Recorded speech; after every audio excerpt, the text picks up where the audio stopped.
Marxist പാർട്ടിയുടെ ചരിത്രത്തിൽ ഒരിക്കലും ഉണ്ടായിട്ടില്ലാത്ത വിധമുള്ള അധപ്പതനം ഓരോ ദിവസം കഴിയും തോറും വർദ്ധിച്ചുകൊണ്ടിരിക്കുന്ന ഒരു ചിത്രമാണ് നമ്മുടെ മുൻപിൽ തെളിഞ്ഞു വരുന്നത്.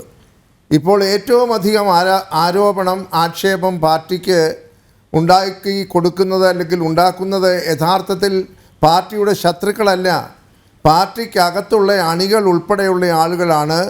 പാർട്ടിയുടെ പ്രവർത്തന ശൈലിയെക്കുറിച്ചും പാർട്ടിയിലെ നേതാക്കളുടെ ഓരോ രീതികളെക്കുറിച്ചും ശക്തമായ ഭാഷയിൽ കുറേ ദിവസങ്ങളായി വിമർശിച്ചുകൊണ്ടിരിക്കുന്നത്.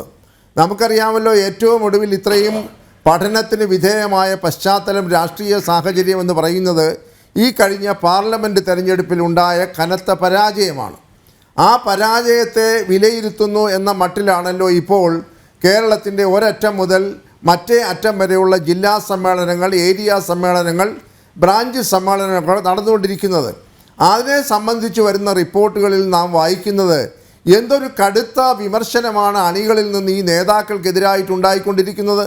അവരാരും പറയുന്നത് സഖ്യകക്ഷികളെക്കുറിച്ച് പരാതിപ്പെടുന്നില്ല, അവരാരും പ്രതിപക്ഷത്തെക്കുറിച്ച് പരാതിപ്പെടുന്നില്ല.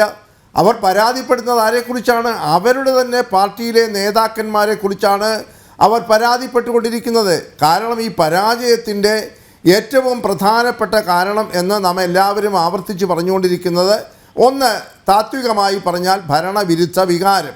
അതവിടെ ഇരിക്കട്ടെ, അത് പൊതുവായി പറയുന്ന ഒരു ന്യായമാണ്. എന്നാൽ അതിനുപരിയായി പറയുന്ന വിമർശനമാണ് ഗൗരവത്തിലെടുക്കേണ്ടത്. അതായത് പറയാതെ പറയുന്നു, എന്നാൽ എല്ലാവർക്കും പകല് പോലെ വ്യക്തമായി ഒരു വ്യക്തിയുടെ പ്രവർത്തന ശൈലി കൊണ്ടാണ് ഈ പാർട്ടിക്ക് ഇത്രയും കനത്ത ആഘാതം നേരിടേണ്ടി വന്നത് എന്നതിനെക്കുറിച്ച് വളരെ വ്യക്തമായി എല്ലാ ആളുകളും, ചെറുകിട ആളുകളും വൻകിട ആളുകളും പാർട്ടിക്കുള്ളിൽ നിന്ന് പറഞ്ഞുകൊണ്ടിരിക്കുകയാണ്. അതാരാണെന്ന് നമ്മളിവിടെ പറയേണ്ട കാര്യമില്ല.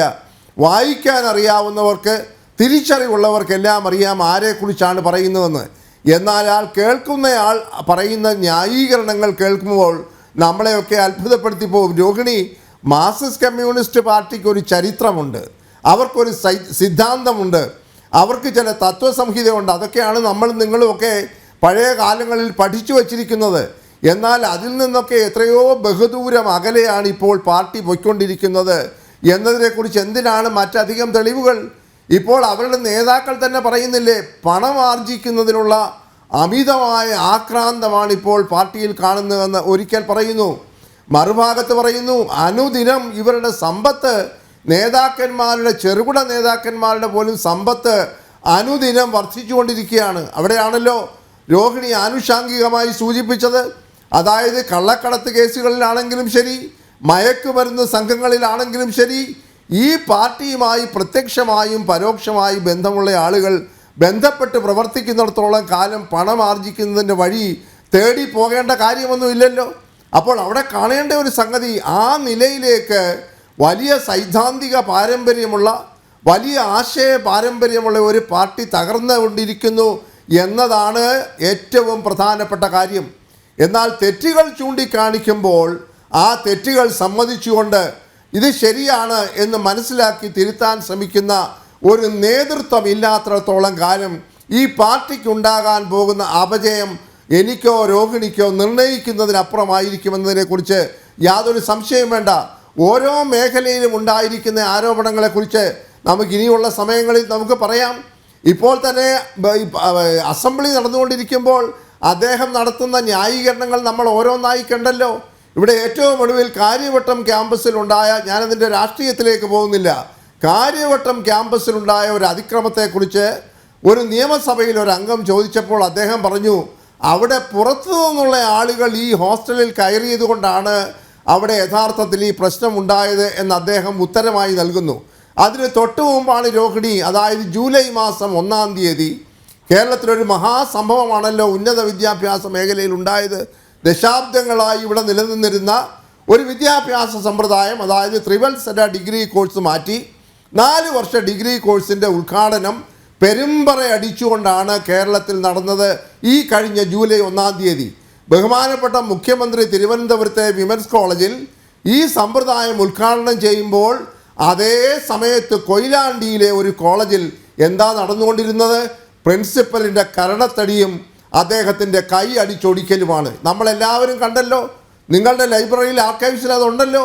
എന്താണ് സംഭവിച്ചു കൊണ്ടിരിക്കുന്നത്, അവിടെ എന്താണ് സംഭവിച്ചത് എന്നാണ് വിശദീകരിക്കുന്ന അവിടുത്തെ നേതാക്കന്മാർ.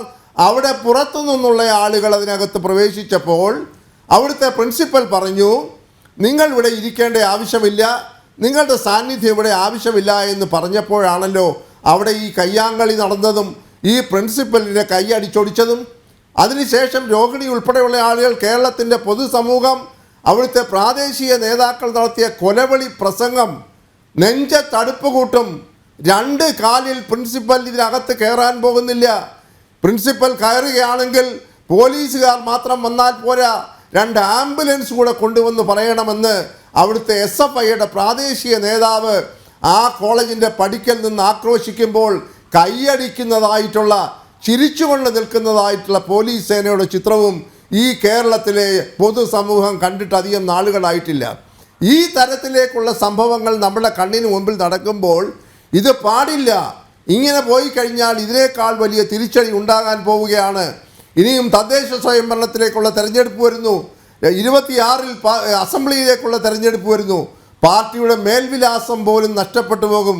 ഞാൻ ആനുഷാനികമായി സാന്ദർഭികമായി പറയട്ടെ, ഒരിക്കൽ AK ബാലൻ എന്താണ് പറഞ്ഞത്, നമ്മുടെ പാർട്ടിയുടെ ചിഹ്നവും കൊടിയും പോലും നഷ്ടപ്പെടാനുള്ള ഒരു സാഹചര്യമുണ്ട് എന്ന് അദ്ദേഹം വളരെ സങ്കടത്തോടും ദുഃഖത്തോടും കൂടി പറഞ്ഞു.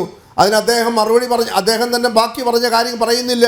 നമ്മുടെ ചിഹ്നം അരിവാൾ ചുറ്റിക നക്ഷത്രത്തിന് പകരം ഈനാമ്പീച്ചിയെയും മരപ്പെട്ടിയെയും ചിഹ്നമാക്കേണ്ട ഒരു സാഹചര്യം വരുമെന്ന് പോലും ആശങ്കപ്പെട്ടിരുന്നതായിട്ടുള്ള ഒരു നേതാവ് ഇപ്പോൾ ബിനോയ് വിശ്വം, അവരുടെ കൂടെ പ്രവർത്തിക്കുന്ന, കമ്മ്യൂണിസ്റ്റ് സിദ്ധാന്തങ്ങളിൽ വർഷങ്ങളായി പ്രവർത്തിച്ചുകൊണ്ടിരിക്കുന്ന, അവരുടെ മുന്നണിയിലെ 2ാം കക്ഷിയായിട്ടുള്ള CPIയുടെ പാർട്ടിയുടെ സെക്രട്ടറിയോട് പറയുകയാണ്, അദ്ദേഹം SFIയെ ഒന്നും അതിൻ്റെ മുകളിൽ കയറി കുതിര കയറാൻ വരേണ്ട, ഇതൊക്കെ ഞങ്ങൾ പടുത്തുയർത്തിയ പ്രസ്ഥാനമാണ് എന്ന് പറയുമ്പോൾ എത്ര അപജയമാണ് ഈ നേതൃത്വത്തിനുണ്ടായിരിക്കുന്നത് എന്നത് പറഞ്ഞ് വിശദീകരിക്കാൻ വളരെ പ്രയാസമാണ്. ഇപ്പോൾ ഏറ്റവും ഒടുവിൽ ഒരു വാക്യം കൂടെ പറഞ്ഞോട്ടെ സന്ദർഭത്തിൽ, ഇപ്പോൾ ഏറ്റവും ഒടുവിൽ ബഹുമാന്യനായ പോളിറ്റ് ബ്യൂറോ മെമ്പർ, കേരളത്തിൻ്റെ മുൻ വിദ്യാഭ്യാസ മന്ത്രിയാണല്ലോ അദ്ദേഹം, പിന്നെ എല്ലാവരും പറയുന്നുണ്ട് ഇന്ന് മാർക്സിസ്റ്റ് കമ്മ്യൂണിസ്റ്റ് പാർട്ടിയിൽ ഏറ്റവും വലിയ സൈദ്ധാന്തിക പരിവേഷം അണിഞ്ഞുകൊണ്ട് നടക്കുന്ന ഒരാളാണ്. ഞാൻ പരിവേഷം എന്ന വാക്ക് ബോധപൂർവം പറയുന്നു, സൈദ്ധാന്തിക വേഷമല്ല, പരിവേഷമാണ്. അദ്ദേഹം എഴുതുന്നതായിട്ടുള്ള കുറിപ്പുകളോ അദ്ദേഹത്തിൻ്റെ ചിന്തകളോ ഒക്കെ സാധാരണ മനസ്സിലാക്കാൻ വളരെ പ്രയാസമാണ്. വളരെ അത്യന്താധുനികമായ പദശൈലിയോടുകൂടിയാണ് അദ്ദേഹം പലപ്പോഴും കുറിപ്പുകൾ ഇറങ്ങുന്നത്. എനിക്ക് തോന്നുന്നത് അദ്ദേഹം തന്നെ അത് പൂർണ്ണമായി മനസ്സിലാക്കിക്കൊണ്ടാണോ എഴുതുന്നത് എന്ന് പോലും ചോദിച്ചാൽ അത്ഭുതപ്പെടേണ്ടതില്ല. ഒരു സൈദ്ധാന്തികമായി, ഇവിടെ നേരത്തെ പറഞ്ഞല്ലോ, അദ്ദേഹം ഏത് പക്ഷത്താണെന്ന് ആര് വിചാരിച്ചാലും കണ്ടെത്താൻ കഴിയാത്ത വിധത്തിൽ വളരെ തന്ത്രപരമായി നിലപാടെടുക്കുമ്പോൾ അദ്ദേഹത്തിനും ഈ നേതൃത്വത്തിൻ്റെ മുഖത്ത് നോക്കിക്കൊണ്ട് ഈ പോക്ക് ശരിയല്ല, നിങ്ങൾ തിരുത്തിയെങ്കിലേ മതിയാവുകയുള്ളൂ, ഇല്ലെങ്കിൽ ഞാനും നിങ്ങൾ ഉൾപ്പെടുന്ന ഈ വിപ്ലവ പ്രസ്ഥാനം എന്നേക്കും ചരിത്രത്തിൻ്റെ ഭാഗമായി അസ്തമിക്കും എന്ന് പറയാനുള്ള ആർജവമില്ല എന്നുണ്ടെങ്കിൽ രോഹിണി ഇതിന് യാതൊരു മാറ്റവും ഉണ്ടാകാൻ പോകുന്നില്ല എന്ന് മുൻവിധി എഴുതേണ്ടതായിട്ട് വരും എന്നാണ് എനിക്ക് പറയാനുള്ളത്.